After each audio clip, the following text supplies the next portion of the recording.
Let me start with the basics, because without this, the rest doesn't make sense. Your brain produces electricity. This is not a figure of speech. It is literally what happens when neurons communicate. They fire electrical signals, and those signals form patterns that oscillate, that repeat in cycles per second. This has a name. They are brain waves. And ever since a German psychiatrist named Hans Berger invented the electroencephalogram, the EEG, in 1924, science has been able to measure these waves with electrodes placed on the scalp.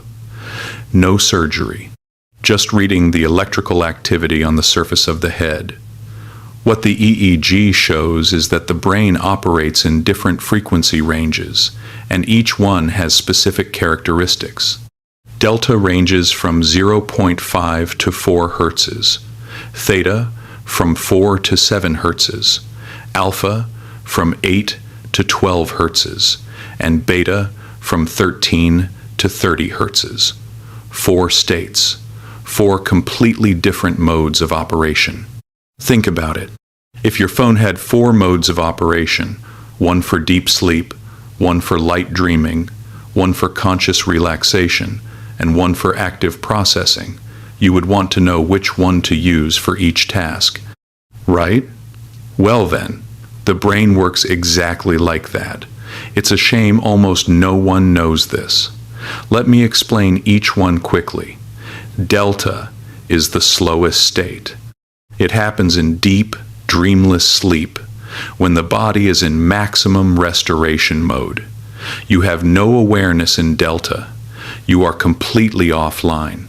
Theta comes right above it, between 4 and 8 hertzes, and appears in dream states, deep meditation, and that moment when you are falling asleep or waking up.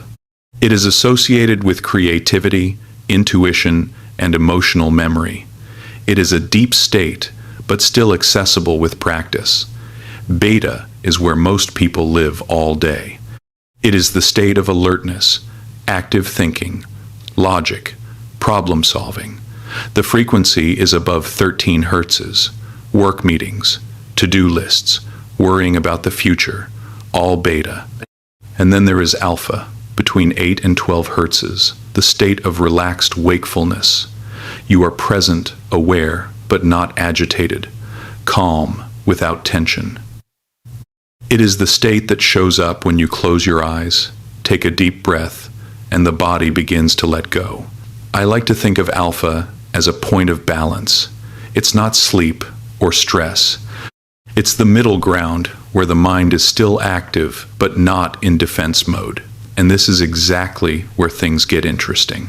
Because there is a characteristic of alpha that most videos on this topic rush past too quickly. In alpha, you can increase or decrease activity with simple actions. Closing your eyes increases alpha. Opening your eyes and starting to calculate something decreases alpha. This means you already enter and exit this state several times a day without noticing. When you're in the shower thinking about nothing. When you're driving on an empty road. When you wake up and haven't picked up your phone yet. These moments of a loose mind are alpha. But there is a huge difference between entering alpha by accident and entering alpha with intention. The difference is control, and control changes everything. EEG studies show that alpha waves increase in the posterior regions of the brain during focused meditation states, and that more experienced meditators show more consistent and stable alpha patterns than people without practice. In other words, this is not a gift, it's a skill. And here I need to say something that is my interpretation, something that makes more and more sense to me the more I study this. I think alpha is not just a state of relaxation. I think it is a mental posture, a way of relating to your own thoughts without being carried away by them. And when you learn to maintain this posture, you stop reacting on autopilot and start responding by choice. This is different from anything most people experience in their day-to-day lives. Now, knowing that alpha exists is one thing. Understanding why it matters for subconscious reprogramming, that's another. And for that, we need to understand who is really in charge of your life. Because it might not be who you think. Now that you understand what brainwaves are, you need to understand something that will change the way you see every decision you make, every habit you can't break, every pattern that repeats in your life. You are not as in control as you think. Bruce Lipton, a cell biologist, author of The Biology of Belief, states that about 95% of human cognitive behavior is controlled by the subconscious. What remains, the other 5%, is where your desires, your aspirations, your conscious will operate. 5%. Think about what that means. You wake up in the morning and decide that today will be different. You decide you're going to eat better, speak differently to people, stop that habit that has bothered you for years. The decision is real. The intention is genuine. And even so, by the end of the day, you did almost everything the same as you did yesterday. It's not a lack of willpower. It's that you are using 5% to try to change something that is stored in the other 95%. And where are those 95%? In the subconscious. In a system that doesn't reason, doesn't question, doesn't debate, it just executes. Lipton uses a direct metaphor. The subconscious is the autopilot. The moment you start thinking, really thinking, solving a problem, planning something, the conscious mind goes inward. And when it goes inward, the autopilot takes the wheel. Driving is the classic example. You learn to drive with full attention, every detail, every movement, conscious. And today you arrive home without remembering much of the drive. The subconscious was driving. You were somewhere else. That's where the problem lies. Because that same system that drives your car also drives your emotional reactions, your relationships, your beliefs about money, about what you deserve, about who you are. And where do these programs come from? Lipton explains that a child's brain before the age of 7 operates predominantly in a theta state, the same frequency associated with hypnosis and deep meditation. In this state, the critical mind is not yet formed. Everything the child observes, parents' behaviors, emotional reactions, messages from the environment, goes straight into the subconscious without filtering. And according to Lipton, 70% or more of these programs, downloaded before the age of 7, are limiting, disempowering, and self-sabotaging. Not because the parents were bad, but because they were also running their own programs, generation passing programs to generation, without anyone noticing. I find this both liberating and heavy at the same time. Liberating because it explains a lot, why you react in ways you don't want to, why certain situations paralyze you for no apparent reason, why you repeat patterns you consciously hate. Heavy because it means most people are living a life they didn't choose. They are executing a script written by others from a time they don't even remember. But there is a way out. Lipton states that the subconscious learns in 3 main ways. The first is the theta state, which was the default mode in childhood. The second is repetition, which creates habits over time. And the third is the so-called energy psychology processes, which he describes as ways to accelerate reprogramming. Look at what's at the top of that list, theta. The state the child naturally used to absorb everything. And the alpha state, the one we just talked about, is the gateway to theta. It's the first step. D. When you learn to maintain alpha with intention, you begin to access the same level of receptivity your brain had when you were a child. Only this time, you choose what comes in. That's the difference between living on autopilot and living consciously. Let me tell you about a man who grew up in one of the poorest cities in Texas. No schooling, no formal education, no laboratory. Jose Silva was born in 1,914 inches, Laredo, Texas. He was an electronics repairman. He became interested in psychology with a simple goal. He wanted to improve his children's performance in school. That's all. No grand spiritual mission at the beginning. He was a father who wanted his children to do better. But what he discovered in that process changed the trajectory of millions of people. Silva developed a hypothesis. If he could train his children to function in what he called the alpha state, a state of brain activity associated with relaxation and heightened creativity, they would be able to absorb information more efficiently. To test this, he used his own children as experimental subjects. He developed mental exercises, measured results, adjusted, repeated, for years. In 1944, Silva began to develop his approach systematically.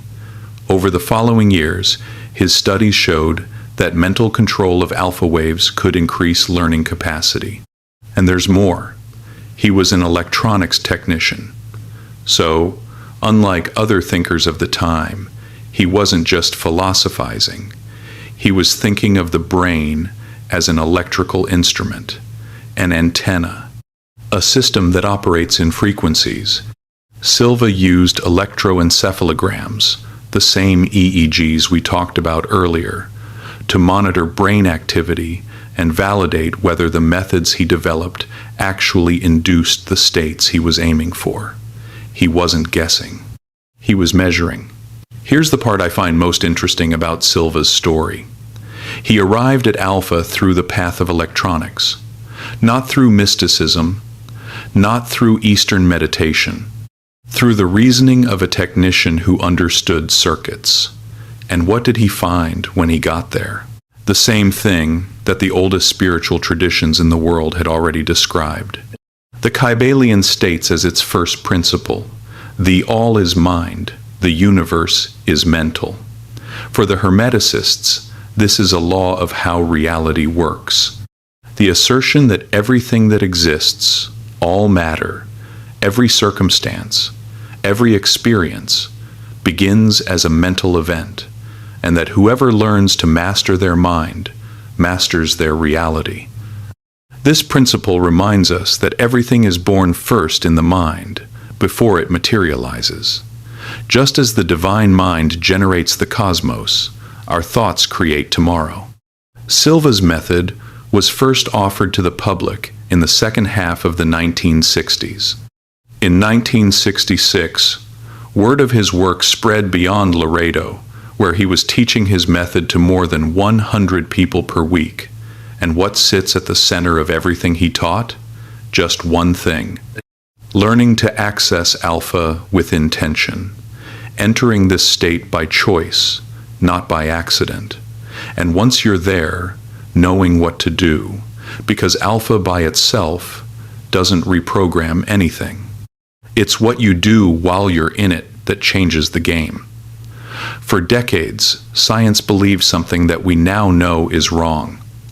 It believed that the adult brain was fixed, that the circuits formed in childhood were permanent, that you were born with a certain number of neurons, and what was done was done. This was taught in universities, in medical textbooks, in psychology courses, and it was wrong. What neuroscientists now confirm is different. Every person has a natural capacity called neuroplasticity, the brain's ability to reorganize how neurons connect and organize into circuits. Every time we learn something new or have a different experience, the brain forms new synaptic connections. And this happens at any age. Any age. This needs to be said again. It's not just in childhood. It's not just when you're young. The adult brain still changes. It still learns. It still reorganizes itself based on what you think, feel, and repeat. But there's an important detail here. Changing the brain is not just a matter of learning new information. It's a matter of what state the brain is in when it receives that information. The state matters just as much as the content. Think about it. Have you ever tried to learn something in the middle of a stressful day, with your mind racing, 1,000 tabs open in your thoughts? The information goes in, but it doesn't stay. It slips away. You repeat, repeat, repeat, and the next day it feels like you've never seen it before. Now, compare that to a moment when you were completely relaxed, present, unhurried, and suddenly you understood something in a way you never forgot. That wasn't a coincidence. It was neurology. Dispenza explains that when we repeat the same thoughts, we have the same feelings and follow the same routines. The brain uses the same patterns and combinations of neural circuits, and they become increasingly hardwired. To change something in your life, you need to make the brain stop firing the same old sequences and create new patterns of connections. This is exactly where the alpha state comes in. In November 2025, researchers at UC San Diego published a study in the journal Communications Biology, documenting what happens biologically during a 7-day intensive meditation retreat based on Dispenza's work. The results showed that meditation triggered a fundamental biological reprogramming, measurable at neural and molecular levels. 7 days, without any pharmacological intervention. Blood analyses revealed something specific. Plasma, collected after the retreat, when applied to neurons grown in the lab, caused brain cells to grow longer branches and form new connections. Neuroplasticity factors, including the BDNF pathway, described by the researchers as a fertilizer for the brain, showed significant increases. The question was never, is change possible? The question is, what state are you in when you try to change? But knowing that the door exists is one thing. Knowing how to reach it every day, deliberately, is another. I'm going to pause here for a second, because I know what happens when someone watches a video like this, understands everything, nods along, and changes nothing, not because of a lack of willpower, because of a lack of practice. That's why I created the Quantum Thinking Challenge, 21 days of real practices, gratitude, belief, reprogramming, manifestation, built for you to apply in daily life, not just understand in theory. The link is in the first pinned comment. If you've made it this far in the video, this challenge was made for you. Up to now, we've talked a lot about what alpha is, why it matters, what happens in the brain when you're in it. Now comes the practical part. Because there's no point in knowing all of this if you don't know how to get there. By choice. Every day. And the first thing that needs to be clear is this. You don't need years of advanced meditation to access alpha. You don't need a 7-day retreat. Alpha is a state your brain already knows. It goes there all the time, by accident. What we're going to do now is learn how to enter it by choice. There are several ways to do this. I'll show you the main ones. The first is breathing. It sounds too simple, and that's exactly why most people ignore it. The alpha state is directly associated with relaxation of the nervous system. It's no coincidence that spiritual traditions around the world use conscious breathing as a gateway to altered states. Simple practice, 6 breaths per minute, 4 seconds inhaling, 6 seconds exhaling. 5 minutes. That's enough to start moving the needle. The second way is binaural music. Binaural beats work like this. 2 tones with slightly different frequencies are played separately in each ear. The brain perceives the difference between them and creates a third tone, a beat, whose frequency is exactly that difference. If the tones have a difference of 10 hertzes, the brain perceives a 10 hertzes beat, which is exactly the alpha range. The third way is progressive body relaxation. There is a technique developed by the American physician Edmund Jacobson back in the 1920s, progressive muscle relaxation, which consists of tensing and releasing muscle groups in sequence, from the feet to the head. The effect is a consistent drop in the activity of the sympathetic nervous system, the stress system, and a natural entry into the alpha state. Jose Silva used a version of this as the foundation of his method. You don't need technology. You don't need an app. You just need a place to lie down, and about 10 minutes. The fourth way, and the most underestimated, is the moment between waking and sleeping. You already know this if you follow the channel. This hypnagogic state, that threshold of a few minutes before falling asleep or right after waking up, is the natural transition from beta to alpha and then theta. The critical filter is at its lowest level of the day, and you have access to it every day without doing anything different. The difference is using those minutes with intention. Instead of scrolling on your phone, close your eyes. Instead of letting thoughts run loose, direct them. It's simple. It's not easy at first because the mind isn't trained for this, but it trains. And here, I'm speaking from experience. When I started respecting the first 5 minutes after waking up, no phone, just breathing and setting intention for the day, something changed. I can't describe it as scientific data, but I can describe it as a real, concrete difference in the tone of the entire day. What all these methods have in common is one thing. They reduce resistance. They lower the volume of beta. And when beta decreases, alpha naturally emerges. Because it's already there. It always has been. What you're learning is not how to create a new state. It's how to stop blocking what already exists. And when you learn to stop blocking, what comes next is where true reprogramming begins. Let me ask you a direct question. Have you ever stood in front of the mirror repeating affirmations and felt like you were talking to a wall? The words came out but didn't go anywhere. You said, "I am abundant," and something inside you laughed. As we enter sleep, the brain transitions through different states. The subconscious is very active while the body enters a sleep state, making this the ideal time to introduce affirmations that can redefine beliefs. We've already talked about this here. Now compare that to what happens when you make affirmations in the middle of the day, in the beta state, stressed, distracted, with the critical mind fully active. The conscious filter receives the affirmation, evaluates it, compares it with the current belief, and rejects it, because the current belief is stronger. It's more deeply ingrained. Timing changes everything.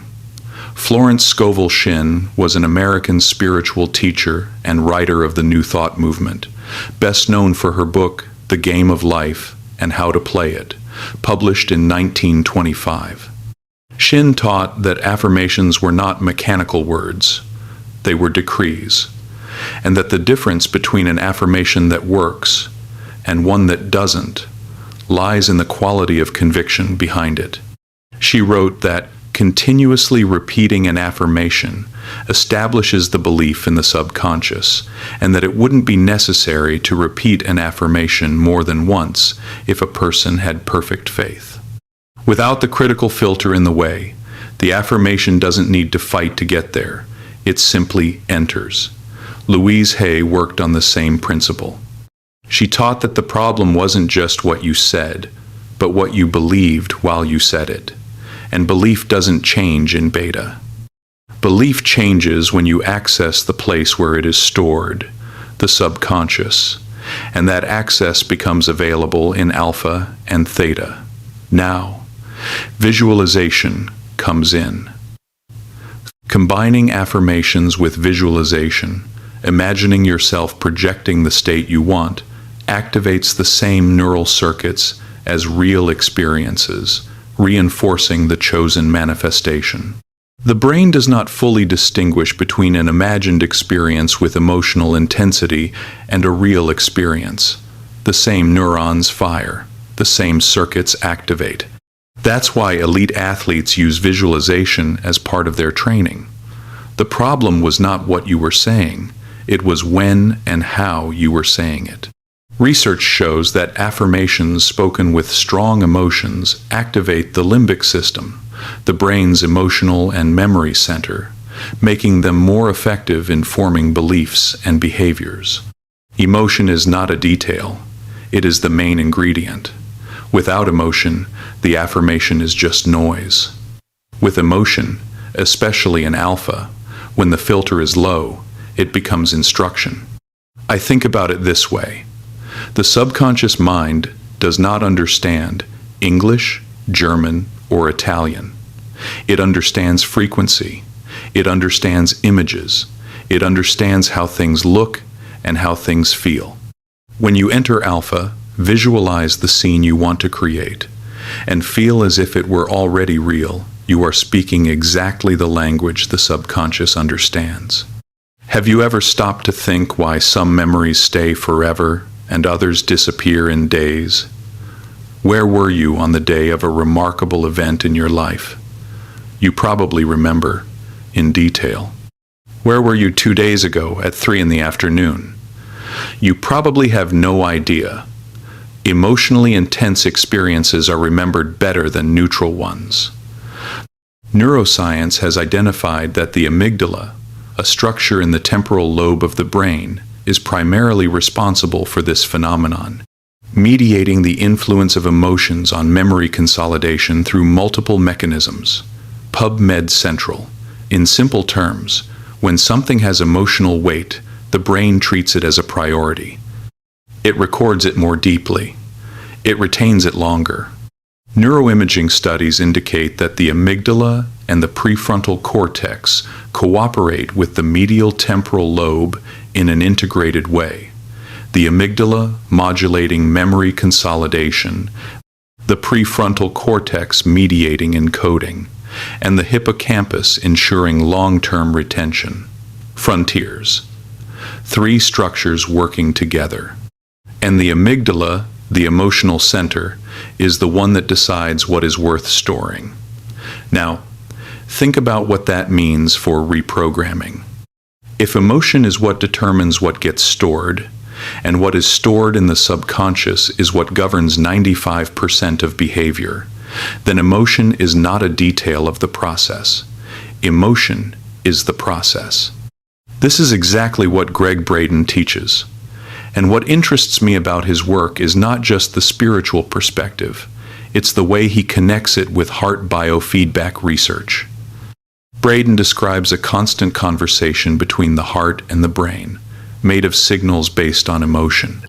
The quality of the emotional signal the heart sends to the brain determines what kind of chemistry is released in the body. Negative emotions like anger, hatred, and jealousy create irregular and chaotic patterns.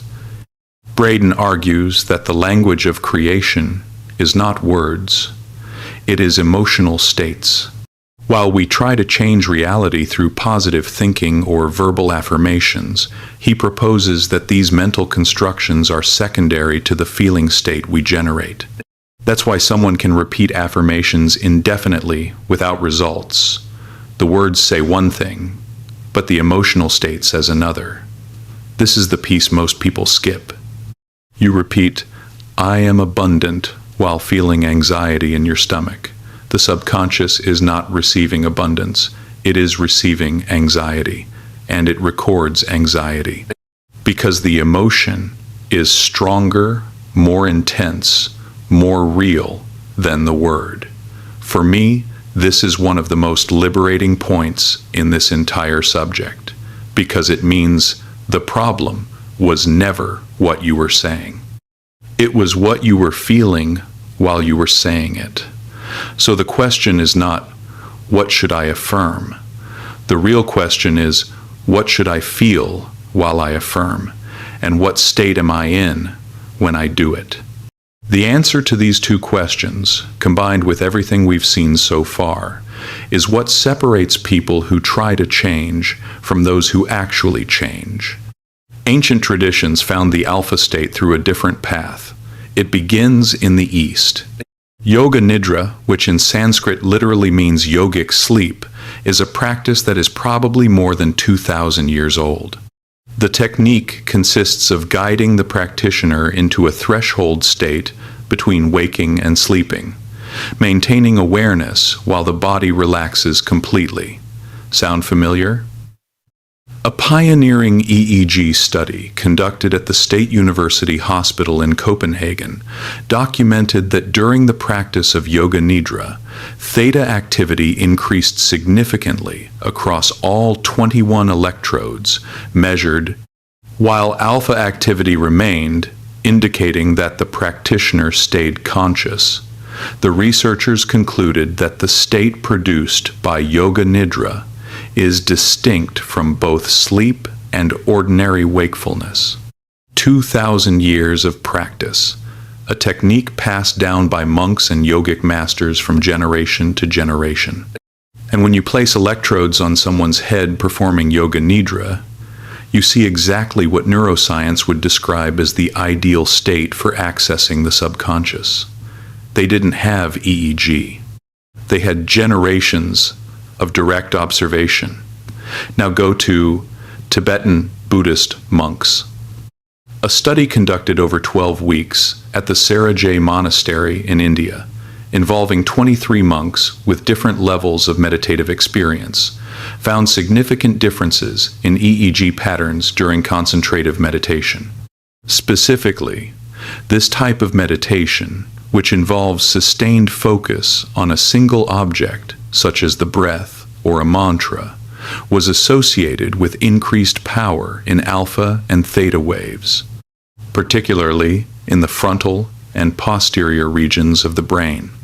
And there's also the case of the monk Mingyur Rinpoche, who traveled to Madison, Wisconsin in 2002 to participate in an experiment at the University of Wisconsin conducted by researcher Richard Davidson. When Mingyur began meditating on compassion, a massive burst of electrical activity appeared on the monitors, and the scientists initially thought there was a malfunction in the equipment. But the monk hadn't moved. The activity lasted throughout the entire meditation. Compassion as an intentional state, emotion as frequency. Now go further to shamanic traditions. Shamans from cultures ranging from Siberia to the Amazon induce altered states of consciousness through drums, chants, controlled breathing, and rituals. For decades, Western science treated this as superstition.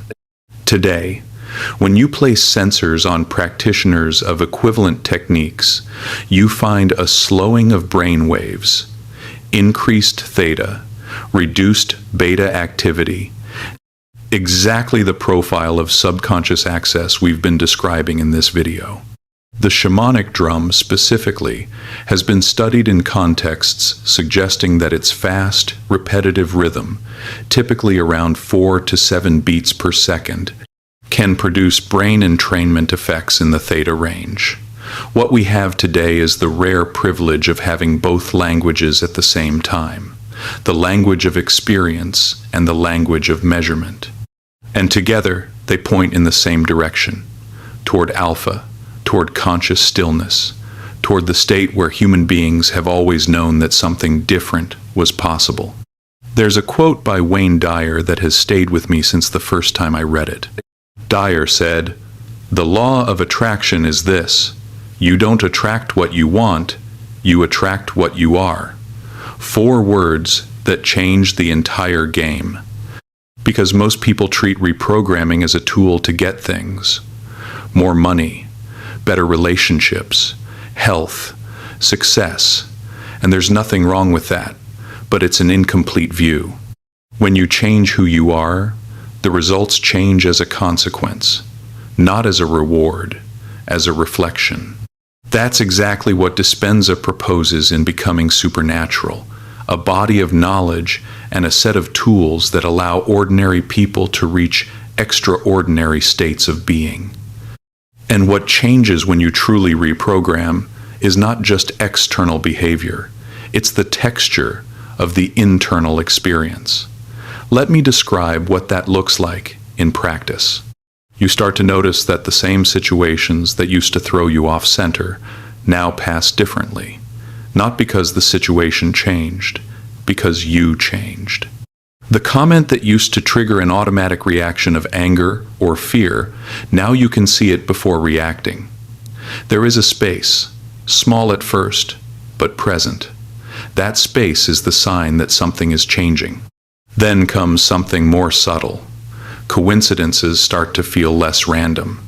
Opportunities you didn't see before appear. The people you needed to meet show up. The resources you needed arrive. All of this because you stopped blocking what was already available. I say this as an interpretation, as something that shows up consistently in the reports of people who practice this seriously. Braden calls it the field responding. Dispenza calls it becoming supernatural. Spiritual traditions call it grace. And there is a third change, which I think is the deepest of all. You stop needing external things to change in order to feel good. Not because you became indifferent, because your internal state stopped depending on the external state.